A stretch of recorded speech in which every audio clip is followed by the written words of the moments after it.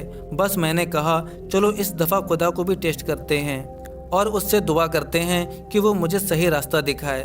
بس میں نے اللہ سے دعا کی، یا اللہ مجھے معلوم ہے، مجھے یقین ہے کہ آپ سپریم ہیں، بس مجھے صحیح راستہ بتا، میرے لیے راستہ کھول دے، ورنہ مجھے اس راستے پر واپس بھجوا دے جہاں سے میں چل کر آیا ہوں۔ اور پھر اس دعا کے بعد میں نے ایک قرآن اور ایک بائبل اٹھایا اور پھر میں نے کہا اللہ ان کتابوں سے میں پہلے 3 صفحے الٹا کر کسی بھی جگہ سے بھی پڑھوں گا اور پہلے صفحے پر آپ مجھے اپنا میسج کلیئر کر کے دے دو۔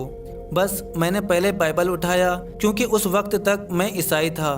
بس میں نے درمیان سے 3 صفحے پلٹ کر آخری صفحے پر میسج پڑھنے کی کوشش کی۔ میں نے بار بار اس کو پڑھا لیکن کوئی بات کلیئر نہیں ہوئی۔ یہ کام میں نے 3 دفعہ کیا لیکن تینوں دفعہ مجھے کسی بھی صفحے سے کوئی بھی سیدھا راستہ نظر نہیں آیا۔ مجھے تو کلیئر اور صاف ستھرا جواب چاہیے تھا۔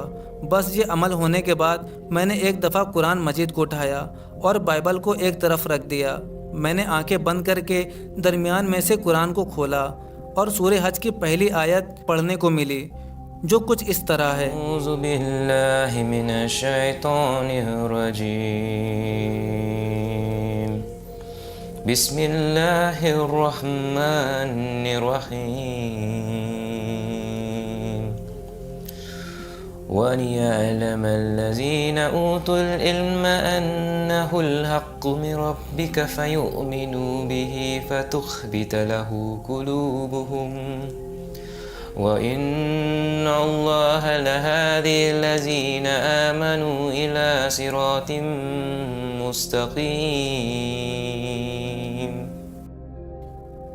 اس کا ترجمہ کچھ اس طرح ہے، وہ لوگ جن کو علم دیا گیا ہے ان کو معلوم ہونا چاہیے کہ یہ اللہ کا کلام ہے اور ان کو اس پر یقین ہونا چاہیے تاکہ ان کے دل نرم پڑ جائیں، اور بے شک یہ اللہ ہے جسے چاہتا ہے ہدایت دے دیتا ہے۔ میں نے اس وقت سوچا کہ یہ سب کچھ اتفاق ہو رہا ہے۔ بس میں نے کتاب بند کی اور اسی طرح دوسری مرتبہ قرآن مجید کو کھولا۔ اس وقت چیپٹر 41 اور سورہ 53 میرے آنکھوں کے سامنے آئی، جس میں ترجمے کا مفہوم کچھ اس طرح ہے، اور جلد ہی ہم ان لوگوں کو یہ نشانیاں اس سمے بتا دیں گے کہ اس وقت تک ان کو نشانیاں نظر آئیں گی جب تک سب کچھ ان کے سامنے کلیئر نہ ہو جائے، اور بے شک اللہ ان سب چیزوں پر قادر ہے اور گواہ ہے۔ ان آیتوں کے پڑھنے کے بعد ایسا احساس ہوا جیسے اللہ مجھ سے مخاطب ہے اور مجھ سے کہہ رہا ہے کہ گویا تم کو ان نشانیوں کے بعد بھی یقین نہیں آ رہا ہے۔ اور پھر مجھے ریڑھ کی ہڈی تک کپ کپی محسوس ہوئی، میں کانپنے لگا اور اس کے ساتھ حیران بھی ہوا۔ پھر میں نے ایک دم اپنے اللہ سے اپنے گناہوں کی معافی مانگی۔ میں نے کہا اے اللہ، آپ کو میں نے ٹیسٹ کیا، اے اللہ مجھے اپنے بندوں کی شکل میں قبول کر، اور میں دل سے رونے لگا۔ اچانک محسوس ہوا کہ میرا اللہ میرے بہت قریب ہے۔ میں نے اس اللہ کو کہا یا اللہ، میں حقیقت اور سچ کو جھٹلا نہیں سکتا، اب مجھے آگے کی طرف قدم اٹھانا ہی پڑے گا۔ بس میں نے اس وقت دارالارقم کو ٹیلی فون کیا اور کہا کہ میں کس طرح سے اسلام کے دائرے میں داخل ہو سکتا ہوں، مجھے یہ طریقہ بتائیے۔ انہوں نے کہا کہ پہلے آپ کو رجسٹر ہونا پڑے گا، پھر آپ کو شہادہ دینا پڑے گا، اور ان کاموں کے لیے تاریخ بھی مقرر کرنی پڑے گی، کیونکہ اس طرح آپ قانونی طور پر اسلام کے دائرے میں داخل ہو جائیں گے۔ بس 2014 نومبر 2 کو میں نے شہادہ پڑھا، الحمدللہ، اور میرے دل پر جو موجود بوجھ تھا اور بادل چھائے ہوئے تھے وہ اچانک دور ہو گئے۔ میں نے محسوس کیا کہ آخر کار میں نے سچائی ڈھونڈ نکالی۔ میں نے اپنی گرل فرینڈ کو خبر دی کہ میں مسلمان ہو گیا ہوں۔ یہ سن کر وہ رونے لگی اور کہنے لگی آپ کے لیے راتوں میں کتنی عبادت کرتی تھی اور اللہ سے دعا کرتی تھی کہ اے اللہ تو میرے دوست کو صحیح راستے پر گامزن کر دے، اور میں اللہ سے کہتی تھی یا اللہ میرے اس دوست کو اسلام کی روشنی عطا کر، اور اللہ نے میری دعا سن لی۔ والسلام۔ اللہ ہمارے اس بھائی کو اسلام پر استقامت عطا فرمائے اور ان کی اس کہانی کو لوگوں کی ہدایت کا ذریعہ بنائے، آمین۔ دوستو اس ویڈیو کو زیادہ سے زیادہ لائک کریں اور ثواب کی نیت سے اسے زیادہ سے زیادہ شیئر کریں۔ اب ملتے ہیں آپ سے ایک اور ریورٹ مسلم کی سٹوری کے ساتھ، تب تک کے لیے اپنا بہت سارا خیال رکھیں۔ السلام علیکم ورحمۃ اللہ وبرکاتہ۔ کیوں پیدا ہوتے ہیں ہم؟ کرنا کیا ہے، مقصد کیا ہے اس زندگی کا، اور یہ کون ہے جو ہمیں بنا پوچھے ہمیں پیدا کر دیتا ہے، اور یہ کون ہے جو ہمیں جب ہم جانا نہیں چاہتے، کوئی بھی مرنا نہیں چاہتا، لیکن اس کے باوجود بھی وہ ہمیں موت کا پیالہ پلا دیتا ہے۔ بہت کم لوگ ہوتے ہیں جن کے ذہن میں، جن کے دماغ میں ایسی چیزیں پنپنا شروع ہو جاتی ہیں۔ یقیناً یہ چیز اللہ کے طرف سے ہی ہوتی ہے، اللہ کے طرف سے ہی دماغ میں پیدا ہوتی ہے، ورنہ میں نے کتنے سارے ایجوکیٹڈ لوگوں کو سینس لیس آنسرز پہ سیٹسفائی ہوتا ہوا دیکھا ہے۔ یہ لائف شاید بس انجوائے کرنے کے لیے ہے، زندگی ہے بس گزارنی ہے، بتانی ہے، انجوائے کرو، مزے کرو، خوشی سے رہو، پیسے کماؤ، زندگی میں جو بھی کرنا ہے وہ کرو۔ یہ تو سیریسلی اللہ کا انتخاب ہوتا ہے کہ ایسی چیزیں دماغ میں کسی کے شروع ہو جاتی ہیں پیدا ہونا، یہ جس کہ اللہ صحیح میں ویسے لوگوں کو گائیڈ کرنا چاہتے ہیں۔ اور کتنی بار ہم بھی لائف میں جانے انجانے میں شاید اوپر والے کو پرکھنا شروع کر دیتے ہیں، اور اس ایکسپیرینس کے اس پروسیس میں نا ہم ایکچولی میں ایسے سائنس سے گزرتے ہیں کہ جہاں پہ ہمیں بھی احساس ہوتا ہے کہ ارے یار یہ تو کچھ اتفاق سا ہو رہا ہے، اور جب ہم بیک ٹو بیک ان چیزوں کو ایکسپیرینس کرنا شروع کر دیتے ہیں، دین ہم بھی ریئلائز کرنا شروع کر دیتے ہیں یار کچھ تو ہے، کچھ تو ایسا ہے جو شاید اپنے آپ کو ریویل کرنا چاہتا ہے۔ اور قرآن میں بھی یہی کہا گیا ہے کہ تب تک سائنس شو ہوتی رہتی ہے انسان کو جب تک کہ وہ اس چیز کو سمجھ نہ لے۔ تو یہی چیز اس بھائی نے بھی ایکسپیرینس کیا کہ کیسے اچانک سے اس کے لائف میں ایسی ایسی انسیڈنٹس ہونے لگے جو کہ شاید یہ اتفاقاً میری لائف میں ہو رہے ہیں، اور لیکن جیسے ہی وہ اپنی لائف میں آگے بڑھتا چلا گیا اس چیز کو لے کے، اس راستے پہ، تو اس کو لگنے لگا کہ یار یہ چیز اتفاقاً نہیں ہو سکتی، ایک بار دو بار، لیکن بار بار یہ اتفاقاً نہیں ہو سکتی۔ ایسے لوگوں کا ایکسپیرینس سن کے نا وہ بس دل نا پگھل سا جاتا ہے کہ یار سیریسلی کوئی ایسے پروسیس سے گزرنے کے بعد جو اس چیز پہ پہنچا ہوگا وہ کتنا سالڈ راک ہوگا اس چیز کے لیے، کتنا شور، کتنا کانفیڈنٹ ہوگا اس چیز کو لے کے۔ اور یقیناً ایسے لوگ پھر بہتر مسلمان ثابت ہوتے ہوں گے آگے، اور صحیح میں اللہ سب کو ایسا دوست دے کہ جو اس کے لیے اتنی فکر کرے کہ رات کو اٹھ اٹھ کے لیے اس کے ہدایت کے لیے دعا کرتا ہو۔ Seriously, this was a very amazing video. I was seriously trying to hold my tears. I was full emotional کہ بھائی seriously, this was so chilling. I cannot express this. جیسے ہی اس بھائی نے کہا کہ میرے ساتھ میں یہ سوچتا تھا کہ یہ اتفاقاً ہوا، یہ اتفاقاً ہوا، میں نے یہ کوشش کی کہ میں اوکے چلو ٹیسٹ کرتے ہیں اس چیز کو، اور جیسے ہی وہ انسیڈنٹ اس کی لائف میں ہونا شروع ہوئے اور اس کے اوپر کھلنا شروع ہو گئی چیزیں، آئی واز سو تھرلڈ کہ یار سیریسلی، اور اس ایکسپیرینس کو، اس پروسیس کو ایکسپیرینس کرنا would have been کتنا بیوٹیفل رہا ہوگا ان کے لیے seriously, and I am very amazed کہ ایسے لوگ بھی ہیں اور جو ایسی لائنز پہ سوچتے ہیں، جو سمجھتے ہیں کہ یار شاید زندگی یار اتنا ہی تو نہیں مقصد ہو سکتا، اتنی ساری چیزیں خود بخود وداؤٹ ریزن تو نہیں ہو سکتی۔ یہاں ہم چھوٹے سے چھوٹی پن بھی دیکھتے ہیں اپنی لائف میں، اس کا بھی ایک مقصد ہوتا ہے، تو obviously ایک مقصد ہمارا بھی ہوگا، and I believe the clever person is the one who understands this. You have that kind of sense کہ نہیں کہ کچھ تو ہے، this is something very important and I should ask myself کہ یار کیوں ہے ایسا، اور یہ کون ہے جو پیدا کر دیتا ہے، اور یہ کون ہے جو کوئی بھی seriously مرنا تو کوئی بھی نہیں چاہتا ہے، but there is someone جو پکڑ پکڑ کے لوگوں کو وہ موت کا وہ پیالہ پلا دیتا ہے۔ no one want to die, right؟ اگر میں کسی سے بھی پوچھوں زندگی میں تو کوئی بھی مرنا نہیں چاہتا، بٹ کوئی تو ہے، کسی نے ہم سے پوچھا نہیں، زندگی میں آنے سے پہلے کسی نے ہم سے پوچھا نہیں کہ تم جانا چاہتے ہو، بس بھیج دیا، اور یہاں سے بھی جانے سے پہلے ہمیں کوئی پوچھتا نہیں ہے کہ یار کیا تم مرنا چاہتے ہو، نہیں، لیکن کوئی تو ہے جو پکڑ پکڑ کے لوگوں کو موت کا پیالہ پلا رہا ہے،